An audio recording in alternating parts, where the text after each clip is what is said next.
Þá það seinasta viðfangsefni í dag sem eru vefþjónustur, eða það svona bland í poka. Þetta eru svona bæði fyrir vefþjónustur og svona bara almennt hvernig við að vinna með gögn sem við að senda frá okkur. Það yfirleitt þannig að vefþjónustur eru yfirleitt að vinna bara með meira af gögnum, þannig að þetta á kannski meira við þar, en þetta líka hægt að færa yfir bara svona almenna vefi. Eins og við búin að gera með Express og nota template. En þegar þið farið núna að hanna vefþjónustur eins og ætlaði að gera í Webfortune 1, þá mikilvægt að hugsa þessa hönnun okkar á svolítið annan hátt en þegar við erum að gera vefi. Þegar við erum að gefa vefi, þá erum við að vinna með útlit og í útlitinu getur við verið svolítið svona, það getur verið svolítið ambiguity í því hvað Þú veist, fólk sér þetta, já ok, þetta hlýtur að vera þetta. En þegar við erum að hanna vefþjónustur, þá verðum við að vera mjög skýr. Þannig að við þurfum bæði að vera með bara skýr heiti og breytum og hvað gögnin eru og hvað þetta allt saman þýðir. Og við þurfum að passa upp á það að við gerum ekki aðra foreldra pirrað út í okkur. Af því að það að nota vefþjónustu sem er illa skjöluð og ekki með eitthvað consistency gerir það verkum að vinna viðkomandi foreldra verður erfið og verður erfiðari. Þannig að það gott að setja sig í spor foreldra og það hugsa bara, þetta skýrt? Af því að það miklu minna rými til að túlka eitthvað eins og þegar við sjáum milli og VF. Þannig að það að spara alveg ótrúlega mikið tíma á því að vanda okkur í því að hanna og setja upp vefþjónustur. Og ef þið farið einhvern tímann að vinna með vefþjónustur, þá munið þið alveg finna muninn á því að vinna með vefþjónustur sem ekkert sérstaklega vel skjöluð og ekkert sérstaklega vel skrifuð, yfir því að vera vel skrifuð og vel skjöluð. Það alveg svona ideal, þá maður alveg bara, þetta yndislegt. En það þarf að hugsa vel samræmi, þannig að til dæmis, ef við erum að nota eitthvað breytu og hún heitir eitthvað ákveðið, notum sama breytu heitið í gegn. Ef við erum að nota eitthvað eins og notum við bara alltaf lowercase eða notum við camel case eða kebab case, að það sé líka consistency í gegnum allt hjá okkur.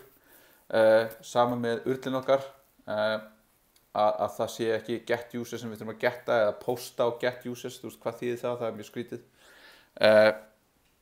Og svo framvegis, þetta sé í raun við gætum samræmis.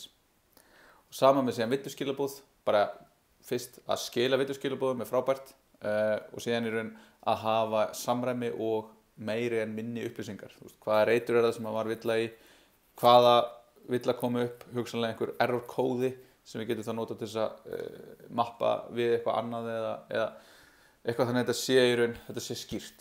Og ef það er ekki skilað einhver villuskilabúð, þetta bara einhver kóði, að þeir séu einhvers staðar skjalaðir. Og svo þetta bara að hugsa þetta heildstætt. Hvernig lítur þetta út?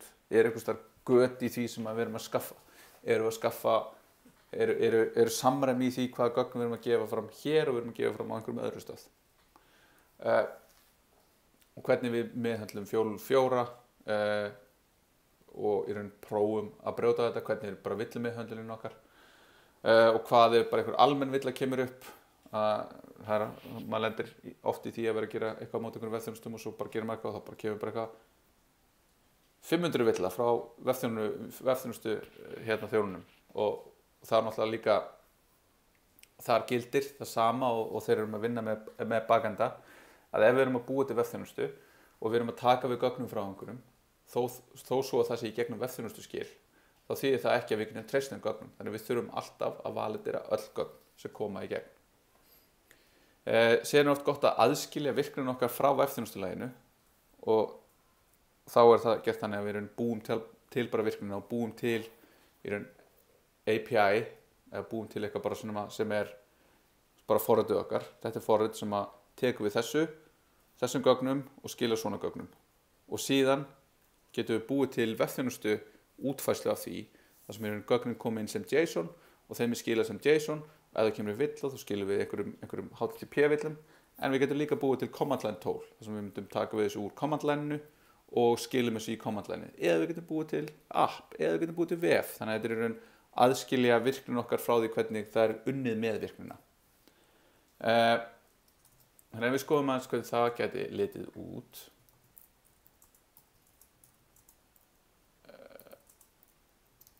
Fór á djúpt og grunt. Þannig hérna nokkuð dæmi.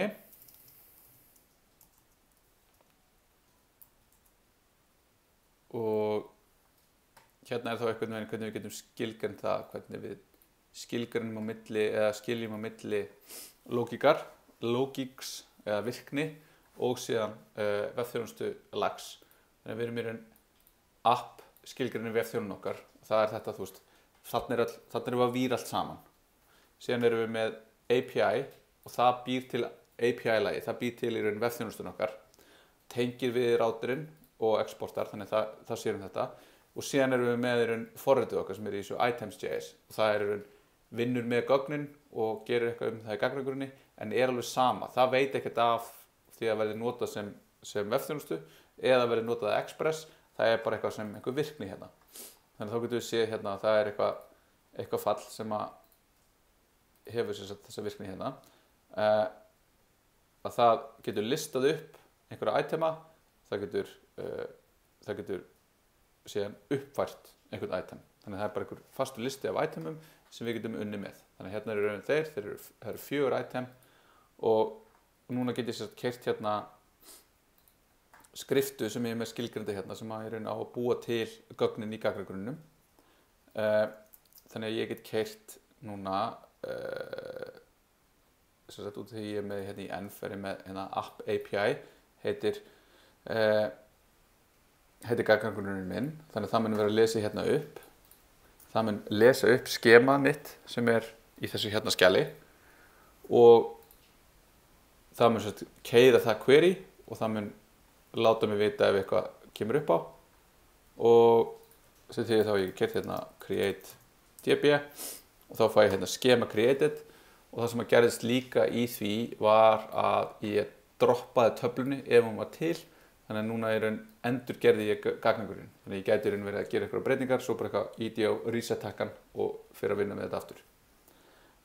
Síðan kveiki ég á appinu og þá það hérna er bara eitthvað kunnulegt.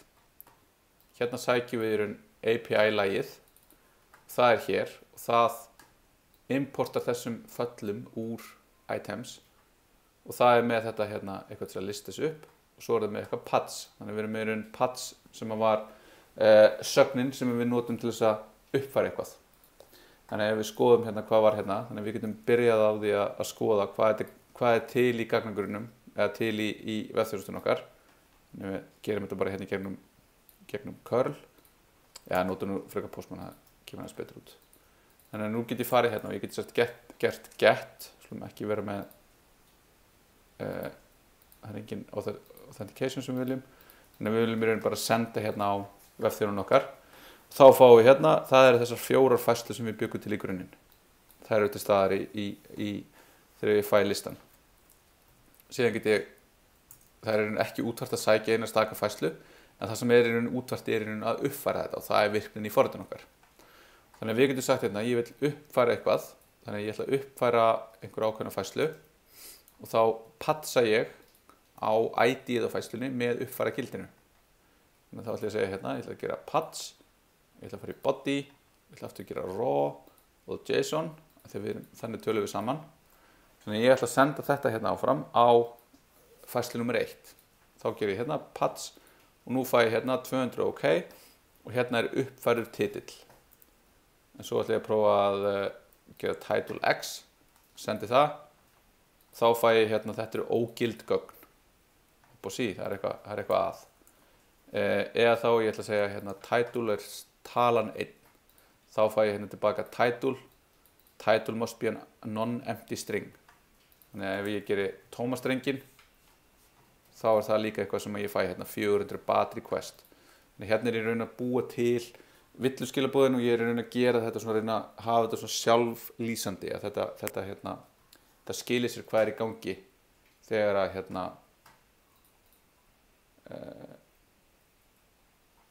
að þegar ég ger einhverja villur og þá getum við skoðað hvernig það gert hérna þá sér þessi virkni það í raun sama þó að þetta væri notað í gegnum eitthvað sem ekki vefþjónustulag þá skilum við alltaf villunum hérna þannig við vísum í hvað hvað reitur og hver eru villuskilabúði. Síðan stundum sett hérna einhver status af því það auðveldara að lesa einhverja stöðu. Þetta hérna villa nummer 1. að það er auðveldara að athuga hérna tölustaf en að fara að gera hérna að bera saman, er þetta nákvæmlega þessi strengur, af því ég vil hugsanlega ekki birta þetta beint í notanda míns, ég vil birta okkur annan hátt. En þá erum við með þetta hérna, og hérna ef þið viljið skoða er dæmi það hvernig við getum búið til svona conditional update í SQL, þar sem við þurfum að búa til svona dýnamíska query, þar sem er verið að hérna, fara í gegnum kolumana hérna, og það er verið að hlaupa í gegnum og gera einhverjar æfingar til þess að reyna að fá updates hérna, og svo update columns query, þannig getum við skoða hérna hvað lítur þetta út þegar ég var að segja hérna uppfæra titill. Þá ætti að uppfæra þess að hérna númer 1, ID númer 1 með uppfærið titill. Það er þess að updatein, og þá er það ID er það sem við ætlum að uppfæra, þannig að það er þá vísaði það hérna með $1 að þetta er parameterized query. Og svo erum við með hérna dýnamistur að búa til uppfærslu á öðru, þannig að við sjáum hérna að uppfærslan hérna varð, já það er nú kannski betra að taka, vorum við ekki með title og text, þannig að við ætlum að setja title í X og text í Y. Þannig að við uppfærum þetta, og hérna sjáum við þetta að þegar við lokum hérna út uppfærslunda sem við ætlum að gera, er í raun ID 1 á fyrsta gildi á að vera X og setja gildi á að vera Y. Síðan sjáum við hérna þetta kolumnarnir sem við ætlum að uppfæra, þeir verða hérna title á að verða stak 2 og text á að verða stak 3. Og þá verður heildar fyrirspurnin okkar svona, update items, set title jafnt 2, text jafnt 3, where ID jafnt 1, returning ID title text. Og þá er updates hérna, það er fylkið, og það matchar við hérna 1 hér, við erum stakka þetta aðeins kannski, 1 hérna, verður 1 hérna, þetta verður X, þetta verður Y, og þannig í raun búið til eitthvað, af því að þessar patch fyrirspurnir eru svolítið vesen, af því að þær eru í raun að ekki að uppfæra allt, það er miklu auðveldara að uppfæra allt en að uppfæra bara eitthvað smá. Þannig að þetta er ein leið að því. En sjá hvað er við, hérna er við. Síðan, já, og það er þetta hérna, nákvæmlega sem ég var að tala um. Þegar við erum að gera patch call, eða þegar við erum að gera order by, eða þegar við erum að gera limit, að þá þurfum við stundum að nota strengjameðhöndlun, en þá þurfum við að vera bara alveg súper varkár og fara yfir kóðan 10 sinnum áður en við gerum nokkuð við hana, því að það er svo auðvelt að búa til SQL injection hólur.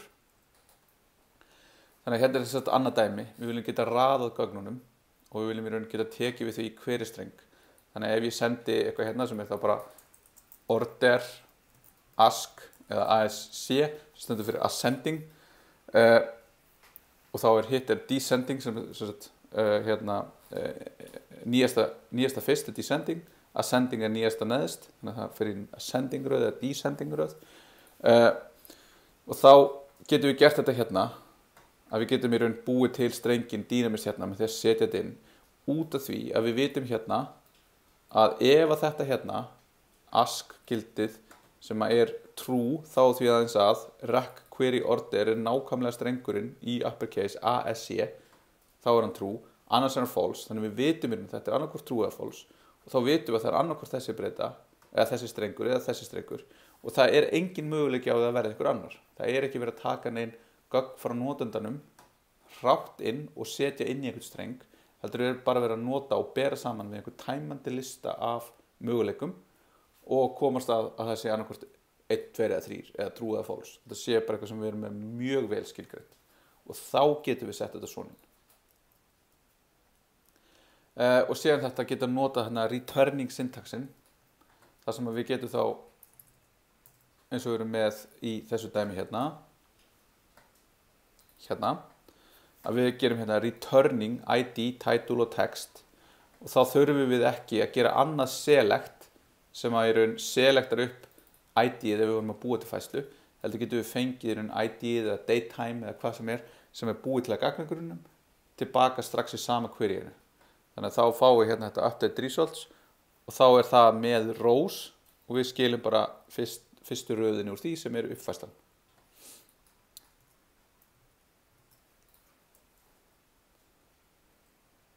Svo þegar að við erum að eyða færslu þá getur oft komið til þess að við getum reynt að eyða færslu og það að eyða færslunni eða reyna að eyða færslu sem ekki til, það ekki sama semantíkin í því. Það ekki það sama að fá þessu var eitt. Þetta var til, nú ekki lengur til út af því ég eyddi því, yfir það að vera þetta var ekki til, þannig að ég eyddi því. Þannig að þá getum við viljað vita hvort að fyrirspurnir okkar hafi haft þessa áhrif eða ekki. Og þá getum við skoðað row count sem kemur tilbaka frá póstkarstjónunum sem segir þá til hversu margar raðir var átt við, hversu margar raðir voru snertar eða eitt eða eitthvað svoleiðis. Þannig að hérna þá getum við sagt delete from to do's where id jafnt og eitthvað og keyrum fyrirspurnina, tökum í results, athugið hvort að row count sé 1 og ef að þetta hérna er true, þá var færslunni 1, annars var henni ekki 1 út af því að hún var ekki til. Þannig að þá getum við haft aðskilið þetta í viðmótun okkar. Síðan þegar við erum að vinna með mikið af gögnum, eins og kemur oft fyrir, og hvort sem það við erum að vinna með mikið af vörum, eða við erum að vinna með mikið af bara færslum, eða já, bara einhverju skráningum í þennan undirskriftalist okkar. Þú veist, það alltaf lægi þegar það eru 5 undirskriftir, þá alltaf lægi birtar allar, en hvað það eru orðnar 50.000? Hvað ætlum við þá að gera? Ætlum við að sækja 50.000 raðir úr gagnagrunnum og birta nótendunum þar? Bara, þú veist, það getur bara verið fleiri megabæt af gögnum sem við varum að senda þarna á milli. Þannig að þá þurftum við einhvern veginn að takmarka hvað við erum að vinna með mikið af gögnum í einu. 50.000, það væri slæmt. 1.000.000, það væri hrikalegt. Fleiri 100 milljónir, það væri skelfilegt. Og það myndi aldrei komast til notandans af því að það myndi alltaf enda, það myndi alltaf krassa á leiðinni, það myndi bara reynda að hlaða þessu allir í minni. Það ekki nóg minni á þessari vél og eitthvað svona. Og þá þetta yfirleitt útfært með því að skila einhverjum ákveðnum síðum.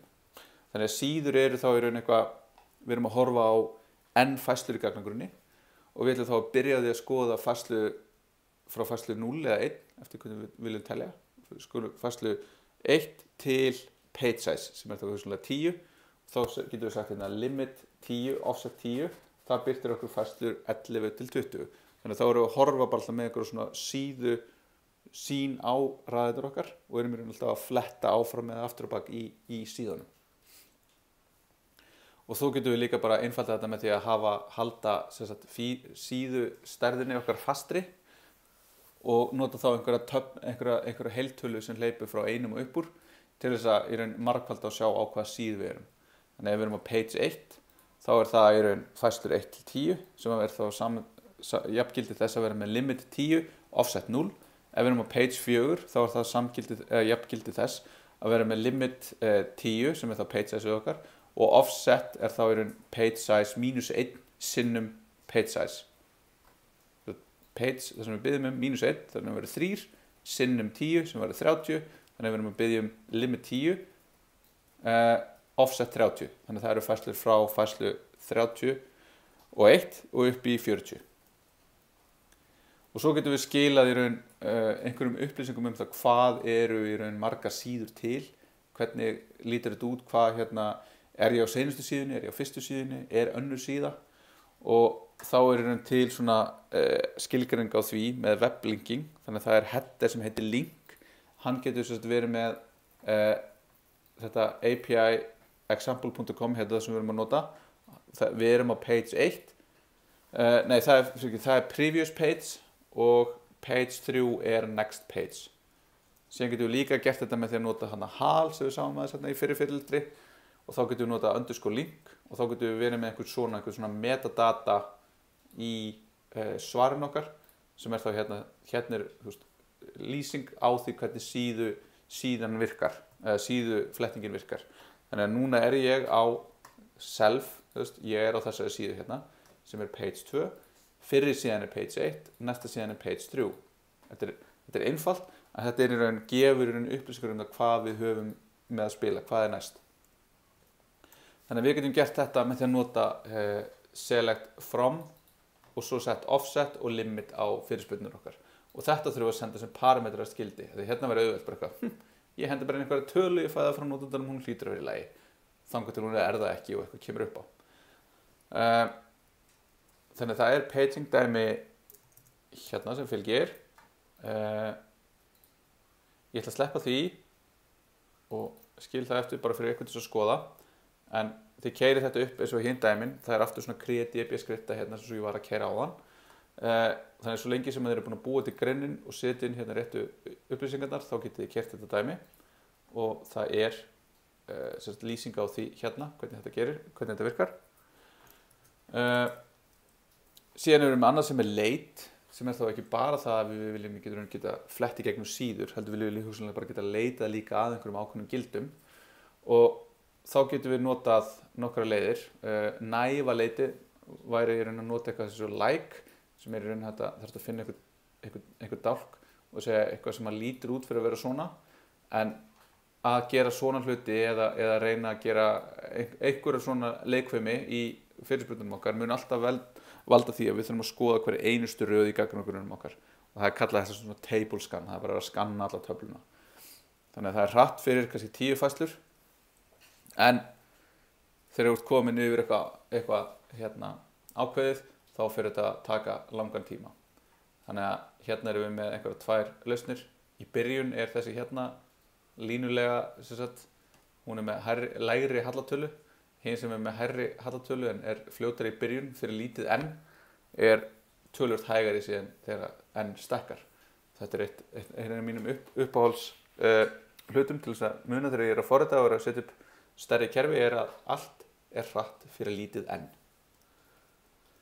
Þannig að þegar við viljum vera að leita í svona töflum, þá getum við búið til indexa. Þar við að segja gagnagrunnsservernum okkar að taka eitthvað, taktu allan textan á þessari töflu, settu hann einhvern index, þá hann einhvern veginn settur upp sem einhvern svona blue-black index eða eitthvað bloom-filter eða eitthvað bla bla bla, fullt af leiðum til þess að geta leita hraðar í hérna gagnagrunnum og leita í svona, og svo þegar við leitum þá erum við leita í þessum index. Það farið eftir og skoðað þessi strengur hérna, hann einhvers staðar í þessum index? Já, við hvað á það, þá á við þessa færslur.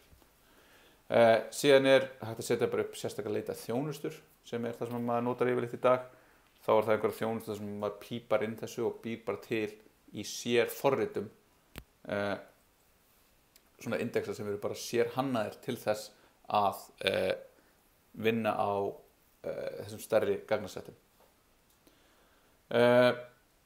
En við getum í Postgres leitað án þess að nota index, og þá það hægt að gera með því að nota þessi hérna 2 hjálparföll, og þetta þá svona fljótlegt til þess að fá smá nasaþef af því hvernig við getum útfært leit, og þá getum við leitað hérna í töflu þar sem einhver body inniheldur eitthvað sem svipar til friend. Þannig að þarna notum við Postgres með leit til þess að túlka ensku og leita út frá henni. Þannig að þetta myndi finna friend og friends og friendly og eitthvað svona. Og hér dæmi líka sem ég ætla að sleppa þegar það annað dæmi sem til að sé mikilvægara fyrir okkur að fara yfir. En leitin aftur hérna. Hún notar sömu upplýsingar og í paging dæminu og í grunninn bara að keyra þetta hérna. Þannig að þið getið skoðað og sé hvernig þetta virkar á settinu á gögnum sem í þessu hérna dæmi. Það búið til hérna 10.000 færslur af fake gögnum með þessu faker pakka. En seinasta sem við ætlum að fara yfir í raun hvernig við setjum upp og vinnum með gagnamódel. En þegar við erum að vinna eitthvað verkefni og við erum að leysa eitthvað verkefni og við höfum eitthvað gögn, hvort sem það að við erum að módela eitthvað notendakerfi eða við erum að módela eitthvað eins og þetta hérna sjónvarpskerfi sem við ætlum að gera í hópverkefni 1, þá þurfum við að setjast niður og við þurfum að ákveða hvernig á gagnamódel að vera. Hvernig erum við með, hvaða töflur erum við að nota og hvernig eru tengslin á milli þessara tafla. Og þetta í raun bara við að búa til einhverja einfalda birtingamynd af raunveruleikanum. Þannig við erum bara einfalda raunveruleikan og setja hann upp í einhverjum töflustruktúr. Og þessi æfing svipar mjög mikið til þess þegar við erum að búa til eitthvað svona eins og UML-rit fyrir forritun okkar, eða við erum að ákveða hvernig í raun hvernig klasarnir okkar líti út ef við erum að vinna í svona klassískri object-oriented umhverfi. Þannig við erum bara að búa til einhverja mynd af raunveruleikunum í kóðunum okkar eða þarna í gagnagrunnum okkar og síðan þurfum við að tengja þetta milli. Þannig að þegar við erum að nota gagnagrunna þá þetta þrír flokkar sem þessar tengingar falla undir og það eru one-to-one tengingar þar sem við erum í raun með eina einingu í einni töflu og hún tengist við nákvæmlega eina aðra einingu í annarri töflu og öfugt. Þannig að þær eiga bara við hvort aðra og þá var það til dæmis eins og það í flestum borgum eða í flestum löndum bara ein höfuðborg. Á Íslandi ein íslenskur ríkisborgari með eina íslenska kennitölu eða ekki einu sinni ríkisborgari fyrir ekki heldur bara svo sem hefur dvalarleyfi á Íslandi. Þannig að það svona one-to-one möppun þarna á milli og svo getur það til dæmis verið að mann ekki neitt annað dæmi bili en við erum séð með one-to-many eða many-to-one þar sem við erum með einhverja einingu sem á tengingu við nákvæmlega eina aðra einingu en sú eining getur átt margar einingar sem eru tengdar við hana. Þannig að þetta getur til dæmis verið eins og að bók á margar blaðsíður en blaðsíður í bók eiga bara eina bók. Og þetta getur þá verið að við erum með þátt í sjónvarpsseríu og þátturinn á sér nákvæmlega eina seríu en serían á sér marga þætti. Þannig getum við mótulega það þannig. Og svo þetta snúa þessu við og vera með many-to-one tengingar. Og svo seinasta, það ekki meira hérna. Þannig að þegar við erum með þetta þá erum við að mótela þetta úr einni töflu í aðra og þegar við erum með þessar tvær tengingar þá erum við yfirleitt bara með einhvern reit sem vísar yfir í annan reit í töflunni. Þannig að það eru bara tvær töflur sem eru bara tengdar saman. Og ef við erum með þetta svona one-to-one þar þá getum við brotið þetta, við getum alveg haft fleiri tengingar og það getur verið erfitt að búið til takmörkun á gögnunum til að banna það. En oft þessi gögn hreinlega bara saman í einni töflu, þannig að þú ert bara með einhverja notendur eða manneskjur og þá ertu bara með nafn og kennitala, þetta bara í sömu röðunni.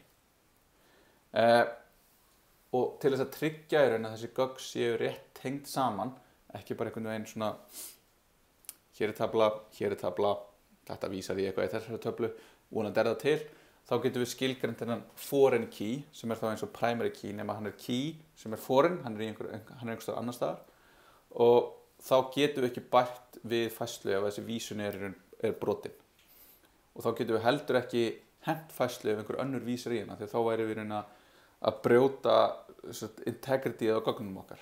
Þannig að með því að vera að nota svona relational grunna þá viljum við nota eins mikið af þessari virkni og hægt að normalisera gögnin, að setja upp primary keys og foreign keys til þess bara að passa upp að vita bara eitthvað, ok, ef ég með svona þessa röð og hún á að vísa í eitthvað þarna, þá það til.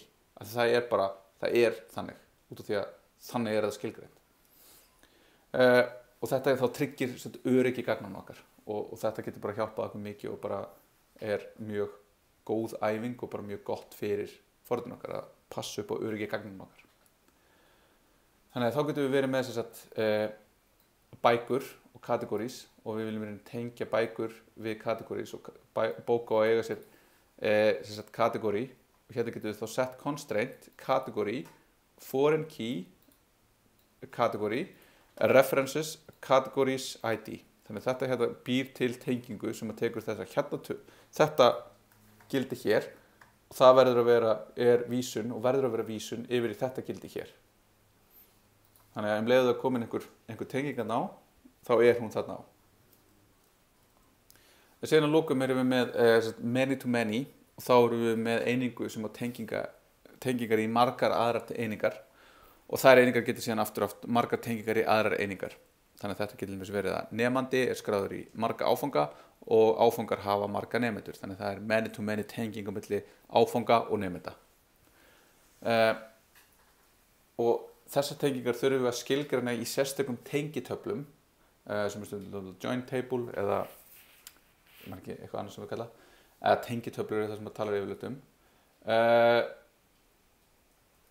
og þar erum við með fæstu í þessari tengitöflu sem tengir tvær aðrar raðir í töflum. Það ekki nóg fyrir okkur að vera með röðina í hvorri töflu fyrir sig sem að vísar í eitthvað því að sú röð geti verið með margar aðrar töflur sem hún vísar í. Þannig að þá ertu alltaf eitthvað ég þarf að geta verið með ID í þessari töflu, þannig að ég geta með fylki af IDs. Það ekki, þannig módelum við ekki gögnin okkar í hérna gagnagrunum. Þannig að þá notum við tengitöflur ef við finnum hérna, það var nú gott ef þetta væri array hérna í þessum dálk. Og þarna fáum við líka svona aukakost sem það að geta bætt við lýsigögnum þessi sambönd á milli þessara tveggja hluta. Þannig að við getum sagt til þess að nemandi skráður í áfanga, við getum sagt í tengitöflunni, getum við sagt þessi nemandi var skráður í þennan áfanga á þessum tímapunkti, hann fekk þessa einkunn, hann var bla bla bla, það fullt af upplýsingu sem við getum geymt í þessari tengitöflu.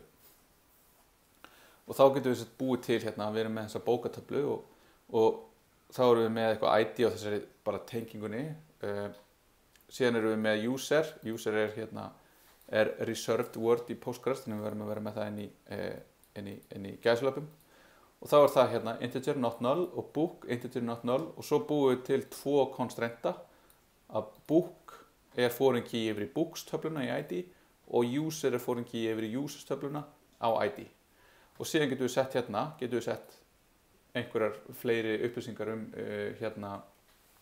sambandið, eins og til dæmis viðkomandi og búin að gefa þessari bók einkunn, þannig að við getum skráð einkunna á tenginguna. Og síðan þegar við viljum síðan actually sækja þessi gögn og tengja þau saman og fá einhverjar upplýsingar, þá þurfum við að nota join. Og join er leið til að joina saman fleiri en eina töflu eða fleiri en eitt set. Þetta er að því að allar töflur, öll gagnasafnsfræði snýst að vinna með set. Og þá erum við að skilgreina einhver skilyrði og fáum tilbaka gögn byggða á þeim skilyrðum. Þannig að við getum sagt þessu gefðu mér ID og nafn á bókum úr books og þann flokk sem hún tilheyrir í categories. Og þá getum við skrifað query sem er svona.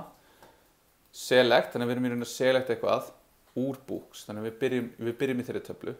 Við ætlum að velja bækur. En við ætlum að joina þeim við categories töfluna og þá segjum við skilyrðinguna á tengingun okkar. Við ætlum að joina því við categories þar sem að books category er categories ID. Þannig að þetta gefur okkur set sem að verður þá fyrir hverja röð í books höfum við aukalega þá röð úr categories þar sem að ID-ið er category gildið í books töflunni. Þannig að við höfum þá books ID, books name, categories name og categories ID í niðurstöðunum okkar og við verðum þá tiltakaðurinn með þessu books.id að því að til dæmis ID og name er orðið ambiguous að því að ef ég segi bara name þá veit SQL SQL ekki hvort ég sé að meina categories name eða books name. Þannig að þá þurfum við að nota þetta books og svo getum við notað þetta as til þess að þetta niðurstaðan verði ekki books.name, heldur við getum bara sagt þetta bara heita name. Ég vil bara fá þetta sem name. Og að lokum, þegar við erum að búa til svona tengitöflur, þá getum við lent í því að búa til fyrirspurnir sem að flokkast sem n+1 fyrirspurnir. Þá er það fyrirspurnir þar sem við erum að framkvæma n+1 fyrirspurn fyrir eitthvað. Það sem að fyrsta fyrirspurnin okkar fær lista af einhverju, við fáum lista af öllum bókum og síðan erum við með n fyrirspurnir til þess að fá gögnum allar kategóriunar. Þannig að við sækjum allar bækurnar og svo fáum við 20 bækur og svo framkvæmum við 20 fyrirspurnir sem að segja í hvaða kategóri ertu, í hvaða kategóri ertu, í hvaða kategóri ertu. Og það er augljóslega ekki ideal af því við ættum yfirleitt að geta við ættum alltaf að geta joinað í staðinn eða þá að módela gögnin okkur á þann hátt að þetta þurfi ekki eða þetta sé eina leiðin. Þannig að þá ef við tökum snöggt dæmi join þá erum við með aftur við erum með til að búa til gagnagrunninn, við erum með þetta skema þannig að við erum með 4 töflur, droppum við þeim í réttri röð af því að við erum núna með þessar foreign keys sem þýðir það að ég get ekki droppa users töflunni ef það er færsla í users books töflunni sem vísar í users töfluna. Þannig að fyrst verður að droppa í raun þeim töflum sem hafa ekkert sem vísa á sig og vinna okkur þannig að þeim töflum sem hafa einhverja vísunir í sig. Þannig að við erum með users sem er bara ID og name, category sem er ID og name, books sem er ID, name og category þar sem við erum að vísa í með foreign key yfir í categories töfluna og svo erum við með many-to-many samband á milli notanda og bóka. Það er að segja notandi getur lesið marga bækur og bók getur átt sér marga lesendur. Og síðan setjum við inn hérna einhverjar 4 tilraunabækur eða svona testbækur og 2 dálka, 2 notendur og svo látum við notanduna lesa hérna eitthvað ákveðið mikið. Þannig að, og ef við skoðum þá hvernig þetta lítur út, að við erum þá með forrit hérna sem að lýsir þessum bókum eða þessum gögnum sem við erum með. Þannig að ef við skoðum bara hérna, að þá erum við með þessa 3 hluti hérna. Við erum með users, books og categories. Þannig ég fyrir hérna í categories. Þá fæ ég alla kategóriurnar. Þá er ég með hérna linkin sem að sýnir mér hérna, ok, þetta er linkurinn á kategóriunum sem ég er að skoða. Ég ætla að fara hérna að skoða þá kategóri 1. Þá er ég með kategóri 1, það er fantasy. Hún á sér 2 bækur, A Wizard of Earthsea og Assassin's Apprentice. Og þá getum við skoða hvernig við erum að sækja þetta.